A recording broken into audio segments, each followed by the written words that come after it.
అందరికీ నమస్తే, welcome to Q news. నేను రాజు. తెలంగాణ గోదావరి నదిపై నిర్మించ తలపెట్టిన సమ్మక్క సాగర్ ప్రాజెక్టుకు మరో ముందడుగు పడింది.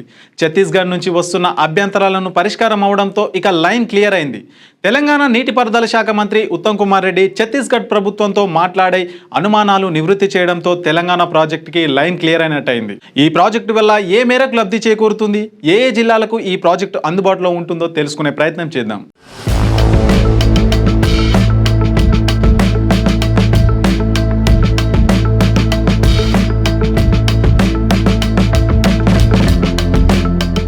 తెలంగాణ రాష్ట్రంలోని సమ్మక్క సాగర్ ప్రాజెక్టుకు ఎన్ఓసీ ఇచ్చేందుకు ఛత్తీస్గఢ్ ప్రభుత్వం గ్రీన్ సిగ్నల్ ఇచ్చింది.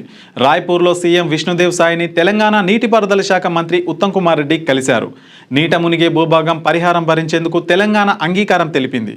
ములుగు జిల్లాలో 6.7 టీఎంసీల సామర్థ్యంతో ఈ సమ్మక్క సాగర్ డ్యాం నిర్మాణం జరుగుతున్న సంగతి తెలిసిందే.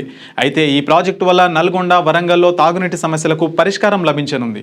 రామప్ప పాకాల లింక్ కెనాల్ కింద కొత్తగా 12,146 ఎకరాలకు నీరు అందుతుంది.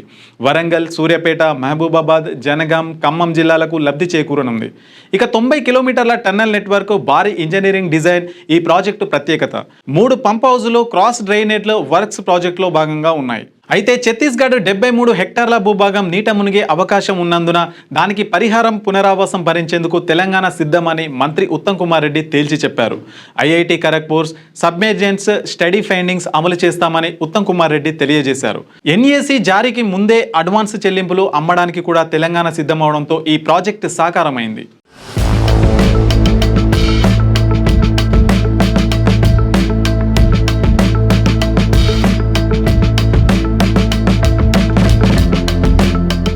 ఛత్తీస్గఢ్ సీఎం విష్ణుదేవ్తో నీటిపారుదల, పౌర సరఫరాల శాఖ మంత్రి ఉత్తమ్ కుమార్ రెడ్డి భేటీ అయ్యారు.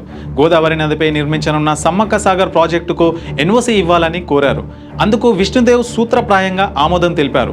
మంత్రి ఉత్తమ్ కుమార్ రెడ్డి సీనియర్ అధికారులతో కలిసి సోమవారం రాయపూర్లో ఛత్తీస్గఢ్ ముఖ్యమంత్రిని కలిసిన తర్వాత ఈ నిర్ణయం తీసుకున్నారు. ఈ సమావేశం తర్వాత మీడియాతో మంత్రి ఉత్తమ్ కుమార్ రెడ్డి మీడియాతో మాట్లాడుతూ సీఎం విష్ణుదేవ్ సాయి సానుకూల స్పందనకు కృతజ్ఞతలు తెలిపారు. ఈ నిర్ణయం సమ్మక్క సాగర్ ప్రాజెక్టుకు సాకారం చేసుకునేందుకు సానుకూలంగా పనిచేస్తుందన్నారు. ఛత్తీస్గఢ్ భూసేకరణ, పరిహారం, పునరావాసం కోసం పూర్తి బాధ్యత తీసుకోవడానికి తెలంగాణ ప్రభుత్వం నిబద్ధతను వివరిస్తూ ఒక మెమరాండంను కూడా సమర్పించింది.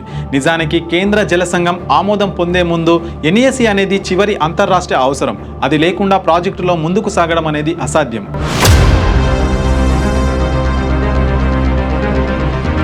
ములుగు జిల్లాలోని తుపాకులగూడెం వద్ద సమ్మక్క సాగర్ బ్యారేజీని నిర్మిస్తున్నారు. పూర్తి రిజర్వాయర్ లెవెల్ ప్లస్ 83 మీటర్ల వద్ద 6.7 టీఎంసీ నిల్వ సామర్థ్యంతో ఈ ప్రాజెక్టు రూపుదిద్దుకుంటుంది. ఇక ఇంద్రావతి సంగమం వద్ద గోదావరి దిగువన ఈ ప్రాజెక్టు నిర్మాణం చేయనున్నారు. తెలంగాణ నీటి అవసరాలను తీర్చడానికి ముఖ్యంగా కరువు పీడిత, ఫ్లోరైడ్ ప్రభావిత జిల్లాలైన నల్గొండ, వరంగల్లో ఈ ప్రాజెక్టు రూపుదిద్దుకుంటుందని ఉత్తమ్ కుమార్ రెడ్డి వివరించారు. ఈ ప్రాజెక్టు తాగునీటి కొరతను పరిష్కరించడంతో పాటు పెద్ద ఎత్తున నీటిపారుదల ప్రయోజనాలు అందించనుంది. అయితే ప్రాజెక్టు ప్రణాళికల ప్రకారం Sammakka Sagar project, Sriram Sagar project phase 11 కింద 1.78 లక్షల హెక్టార్ల ఆయకట్టుకు నీరందిస్తుంది. రామప్ప పాకల్ లింక్ కెనాల్ కింద 12,146 హెక్టార్ల కొత్త ఆయకట్టును సృష్టిస్తుంది. ఈ అదనపు నీటిపారుదల సామర్థ్యం నల్లగొండతో పాటు వరంగల్, సూర్యాపేట, మహబూబాబాద్, జనగాం, ఖమ్మం జిల్లాలకు ప్రయోజనం చేకూరుస్తుంది. ఈ ప్రాజెక్టు వల్ల వ్యవసాయం వృద్ధి చెందుతుంది. అలాగే కరువు పరిస్థితులను తగ్గించి పంటలకు నీటి సరఫరాను నిర్ధారిస్తుందని భావిస్తున్నారు.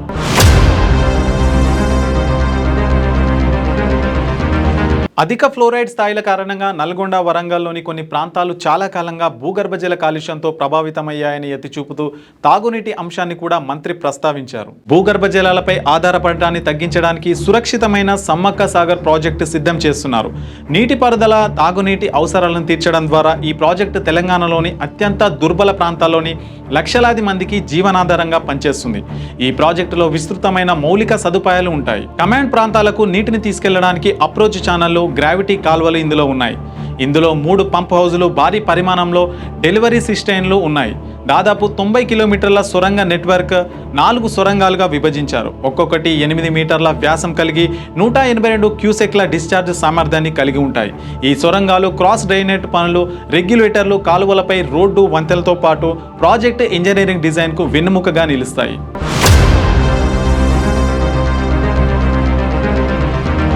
అయితే తెలంగాణకు విస్తృతంగా ప్రయోజనం చేకూరినప్పటికీ ప్రాజెక్టు బ్యాక్ వాటర్స్ ఛత్తీస్గఢ్లోని బీజాపూర్ జిల్లాలోని భూపాల్పట్నం తహసీల్ ముంపునకు గురి కాబోతుంది.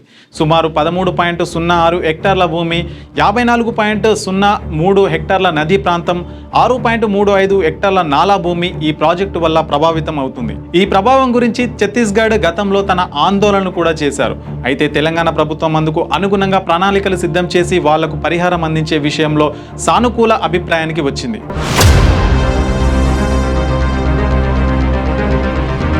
ఛత్తీస్గఢ్ భూభాగంలో భూసేకరణ, పునరావాసం సహా ముంపునకు సంబంధించిన అన్ని ఖర్చులను భరించడానికి తెలంగాణ ఇప్పటికే ముందుకొచ్చిందని మంత్రి ఉత్తమ్ స్పష్టం చేశారు. ఇక పరిహారం, పునరావాసం కోసం అయ్యే ఖర్చుల వివరాలను కోరుతూ రాష్ట్రం అనేక సందర్భాల్లో ఛత్తీస్గఢ్ ప్రత్యుత్తరాలు జరిపింది. అయితే ముంపుపై అధ్యయనం చేసే బాధ్యతను ఛత్తీస్గఢ్ ఖరగ్పూర్లోని ఇండియన్ ఇన్స్టిట్యూట్ ఆఫ్ టెక్నాలజీకి అప్పగించిందని, దాని సిఫార్సులను అమలు చేయడానికి తెలంగాణ సిద్ధంగా ఉందని మంత్రి పేర్కొన్నారు. తెలంగాణ ప్రభుత్వం ఛత్తీస్గఢ్ ప్రభుత్వ సూచనలకు కట్టుబడి ఉందని, ప్రభావిత భూ యాజమానులకు ప్రస్తుత నిబంధనల ప్రకారం పరిహారం చెల్లించడానికి సిద్ధంగా ఉందని మంత్రి ఉత్తమ్ కుమార్ రెడ్డి హామీ ఇవ్వడంతో మొత్తానికి ప్రాజెక్టు అందుబాటులోకి రానుంది. మీ వ్యాపారం అభివృద్ధి కావాలని కోరుకుంటున్నారా? అయితే వెంటనే క్యూనస్ని సంప్రదించండి. Schools, colleges, banks, shops, office promotions, land promotions, political promotions, restaurant promotions, hospital promotions, పుట్టినరోజు వేడుకలు, శుభకార్యాలు, వ్యాపారాలు ఏవైనా, సందర్భం ఏదైనా ఇప్పుడే క్యూనస్ ద్వారా తెలియజేయండి. మీ వ్యాపారాన్ని అభివృద్ధి చేసుకోండి.